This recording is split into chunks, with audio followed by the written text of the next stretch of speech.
یہاں رک کر کے تھوڑا ذرا اس کی بخشش کا تذکرہ کر لیتے ہیں. کیسا بخشنے والا مہربان ہے. اللہ کو سب سے زیادہ جو کام پسند ہے.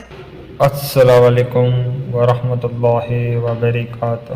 ناظرین، امید کرتا ہوں آپ سب لوگ خیریت سے ہوں گے. آج ہم دیکھیں گے امین القادری صاحب کا ویڈیو کہ شب قدر کو ہمیں کیا مانگنا چاہیے.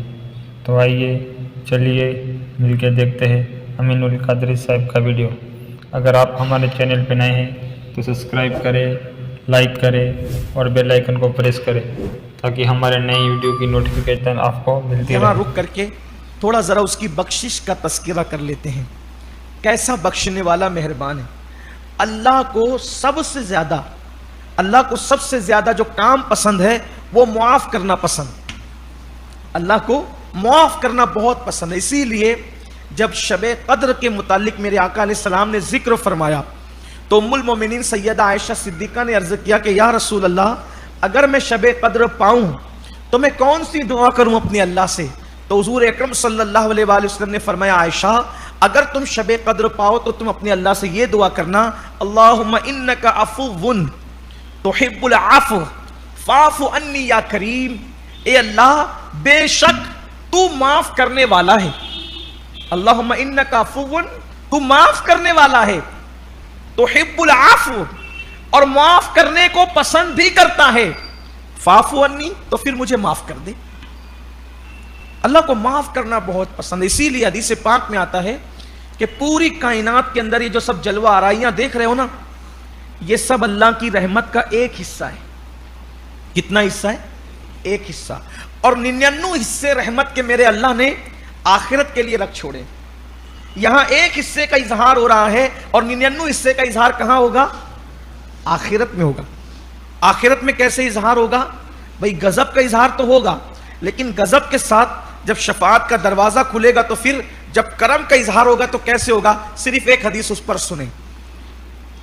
یہ حدیث جب حضور علیہ السلام نے بیان فرمائی تو خود بھی بہت ہنسے. اتنے ہنسے آقا علیہ السلام اپنی شان کے مطابق کہ حضور کی داڑھیں نظر آنے لگی. وہ حدیث کیا ہے وہ بھی آپ سنیں. کیسا کریم ہے میرا اللہ، 70 ماؤں سے زیادہ پیار کرنے والا. میرے اللہ کی شان بہت اعلیٰ ہے. بس بندے ہی گندے ہیں نا کہ اس کے قریب آنا نہیں چاہتے. سب کے قریب جانا چاہتے ہیں، اس کے قریب جانا نہیں چاہتے. سب کے پاس گڑ گڑانا چاہتے ہیں، اس کی بارگاہ میں گڑ گڑانا نہیں چاہتے. حدیث پاک میں آتا ہے اللہ کے رسول صلی اللہ علیہ وآلہ وسلم فرماتے ہیں جب سب جنتی جنت میں چلے جائیں گے، سب جہنمی جہنم میں چلے جائیں گے، تو ایک بندہ جہنم میں رہ جائے گا. ایک بندہ، آخری والا بندہ، یعنی جس کو جہنم سے نکلنا ہے. کافر تو ہمیشہ ہی جہنم میں رہیں گے، لیکن جس کا خاتمہ ایمان پر ہوا تھا، کلمہ پر ہوا تھا، جس کا خاتمہ، وہ ایک ہی بندہ آخری میں رہ جائے گا. پتہ نہیں وہ کون ہوگا، آخری میں رہ جائے گا. اللہ ہم پر عافیت کا معاملہ فرمائے، رحم کی چادر ہم سب پہ ڈالے. آخری بندہ رہ جائے گا. میرا اللہ اس بندے کی طرف نگاہ رحمت فرمائے گا اور فرمائے گا بندے، کلمہ پڑھنے والوں میں، ایمان والوں میں تو سب چلے گئے جنت میں، تو آخری بچہ ہے، بول کیا چاہتا ہے؟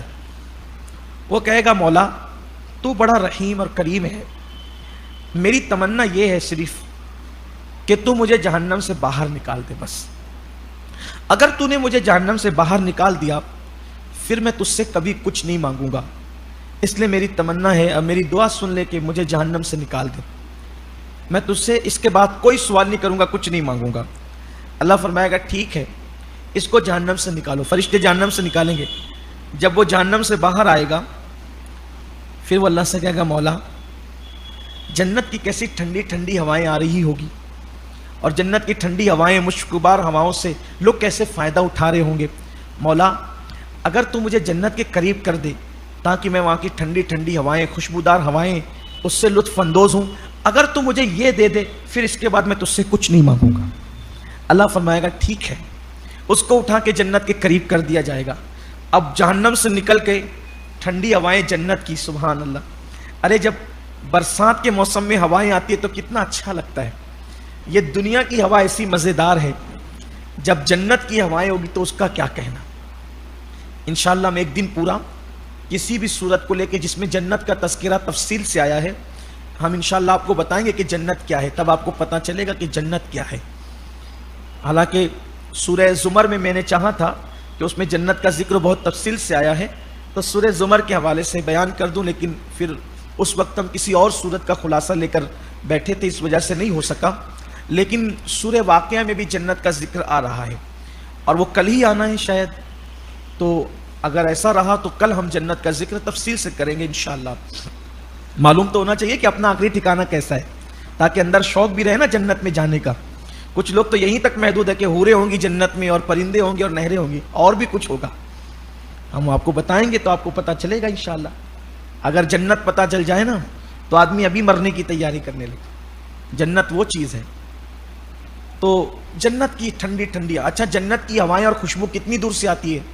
500 سال دور سے، یعنی اگر تیز رفتار گھوڑا 500 سال میں جتنا لمبائی میں دوڑایا جائے گا اتنی دور سے جنت کی خوشبو اور ہوائیں آتی ہیں۔ اب اس کو جنت کے قریب کر دیا جائے گا تو وہ کہے گا واہ کیا خوشبو آ رہی، کیا ہوائیں آ رہی ہے۔ پھر اللہ سے کہے گا اللہ اگر تو مجھے ایک بار جنت میں جانے دے تو میں جنت میں ذرا دیکھ کے آؤں کیا کیا ہے، دیکھ کے واپس آ جاؤں گا، پھر میں تجھ سے کچھ نہیں مانگوں گا، یہ میری آخری خواہش، آخری تمنا ہے۔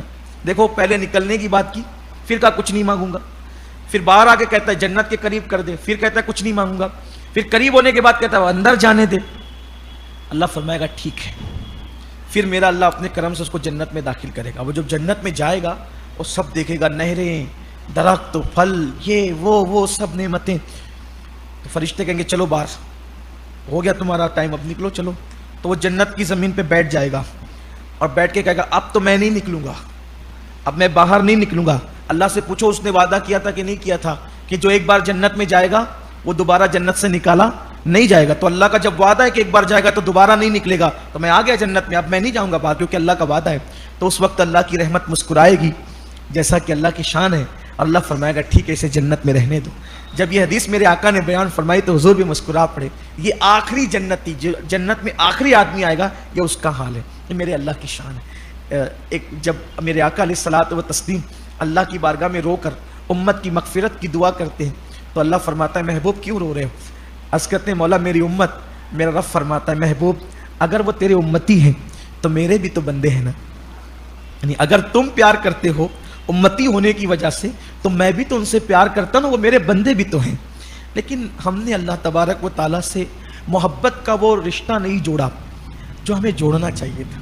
بہت کریم ہے، وہ بہت مہربان ہے، اور میں پھر آپ سے کہتا ہوں کہ وہ صرف نیکوں کا رب نہیں ہے، وہ گنہگاروں کا بھی رب ہے۔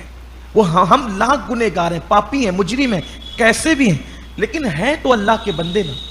تو اللہ سے ہمیں رشتہ جوڑنا چاہیے، جو رشتہ تو ہیں لیکن گناہوں کے سبب جو رشتہ ہم نے کمزور کر لیا ہے، اس کے فرامین سے بغاوت کر کے جو ہم اس سے دور ہو گئے، ہمیں پھر اس کے قریب آنا چاہیے، رونا چاہیے، گڑ گڑانا چاہیے، اور اس کے فرامین پہ عمل کر کے اس سے تعلق کو مضبوط کرنا چاہیے، اس پر یقین مضبوط کرنا چاہیے۔ ایسے واقعات میرے اللہ کے رسول صلی اللہ علیہ وآلہ وسلم نے بیان فرمائے کہ وہ میرے ذہن میں آ رہے ہیں۔ اگر میں اسی پہ گفتگو کروں تو یہی ٹائم ختم ہوگا، لیکن ایک حدیث مجھے اور یاد آئی، میں اس کا مفہوم پیش کروں۔ ایک شخص تھا بہت پاپی، بہت مجرم، گنہگار، اس کی موت کا وقت قریب آیا تو اس نے اپنے بیٹوں سے کہا میرے بیٹوں تم میرے بڑے فرما بردار ہو، جب میری موت ہو جائے گی نا تو تم کو میں وصیت کرتا ہوں کہ میرے گلے میں رسی ڈالنا اور رسی ڈال کے مجھے گھسیٹتے پھرنا، اور اس کے بعد پھر مجھے کفن میں لپیٹ کر کے جلا دینا، تاکہ لوگوں کو پتہ چلے کہ مجرموں کو کیا سزا ہے، اور جلا کر کے میری راکھ ہوا میں اڑا دینا، جنگلوں میں اڑا دینا، ادھر ادھر سب بکھیر دینا۔ پھر وہ مر گیا، اس کے بچوں نے نہ چاہتے ہوئے بھی ویسے ہی کیا، جلا دیا، ہوا میں راکھ اس کی اڑا دی تو اللہ تعالیٰ نے فرشتوں کو حکم دیا اس کی راکھ جمع کرو۔ راکھ جمع ہوئی، پھر اللہ تعالیٰ نے راکھ سے پھر اس کو وجود بخشا اور فرمایا بندے بتا تو نے ایسا کیوں کیا؟ اس نے عرض کی مولا میں نے اپنی سوچ کے مطابق کیا کہ مجھے ڈر لگ رہا تھا کہ میں مروں گا تو تیری بارگاہ میں کھڑے ہونا پڑے گا، اور جب کھڑے ہوں گا تو میں اپنے اعمال کا حساب نہیں دے سکوں گا، تو میں نے سوچا کہ راکھ بکھیر دی جائے گی تو میری راکھ ادھر ادھر بکھیر دی جائے گی تاکہ مجھے اللہ کی بارگاہ میں کھڑے نہ ہونا پڑے۔ لیکن مولا تیری شان ہے، تو نے راکھ سے بھی مجھے وجود بخشا اور میں اپنی بارگاہ میں کھڑا کیا۔ مولا تو جانتا ہے میں نے جو کیا صرف تیرے ڈر اور تیرے خوف کی وجہ سے کیا۔ میرا اللہ فرمائے گا اگر تو نے میرے ڈر کی وجہ سے کیا تو جا میں نے تیرے سارے گناہوں کو بخش دیا، تو مجھ سے ڈر گیا میں نے بخش دیا۔ آئیے ایک حدیث اور پیاری سے سن لیں، پھر اپنے عنوان کی طرف چلتے ہیں. ہم عنوان ہی کی طرف ہے لیکن آگے چلتے ہیں، کیونکہ میرے اللہ کی رحمت کا ذکر ہے نا، تو بندے تو پھر لالچی ہوتے ہیں. قیامت کے دن اللہ ایک بندے کا حساب لے رہا ہو، اس کے سب دفتر جو ہے گناہ کے پڑے ہوں گے، کیونکہ ہم جو کرتے ہیں وہ سب لکھا جاتا ہے، تو رکھے ہوں گے. اللہ فرمائے گا بتا یہ سب تو نے کیا، یہ سب گناہ تو نے کیا؟ وہ ادھر ادھر دیکھے گا اور کوئی دیکھ تو نہیں رہا. اللہ فرمائے گا میں نے چادر ڈال دی، کوئی دیکھ نہیں رہا ہے، بولیے تو نے کیا؟ ہاں مولا میں نے کیا. اللہ فرمائے گا یہ کرنا تیرا کام تھا، تجھے بخشنا میرے کرم پہ جا، میں نے بخش دیا. ایک اور حدیث اس کی رحمت کی، کیا رحمت ہے اس کی. اللہ تعالیٰ ایک بندے کے چھوٹے چھوٹے گناہ، دو قسم کے گناہ، ایک چھوٹے اور ایک بڑے، چھوٹے چھوٹے گناہ اس کے سامنے رکھے گا. اللہ فرمائے گا یہ تو نے کیا، یہ گناہ تو نے کیا. وہ شرمائے گا، ادھر ادھر دیکھے گا تو اس کو کوئی نہیں دیکھ رہا ہوگا. اللہ فرمائے گا ہم نے چادر ڈال دی، بتا یہ تو نے کیا؟ وہ کہے گا ہاں میں نے کیا. اس کے علاوہ بھی کچھ کیا تھا؟ وہ کوئی جواب نہیں دے گا، چپ رہے گا. وہ سوچے گا کہ ابھی چھوٹے گناہ اتنے سب ہیں، اور جو بڑے گناہ ابھی وہ اس کا دفتر آیا نہیں ہوگا. اللہ فرمائے گا اور بھی کچھ کیا تھا؟ وہ چپ رہے گا، کچھ بولے گا نہیں. اللہ فرمائے گا فرشتوں اس کے یہ جتنے چھوٹے چھوٹے گناہ ہیں نا، ان سب کو نیکیوں میں کنورٹ کر دو.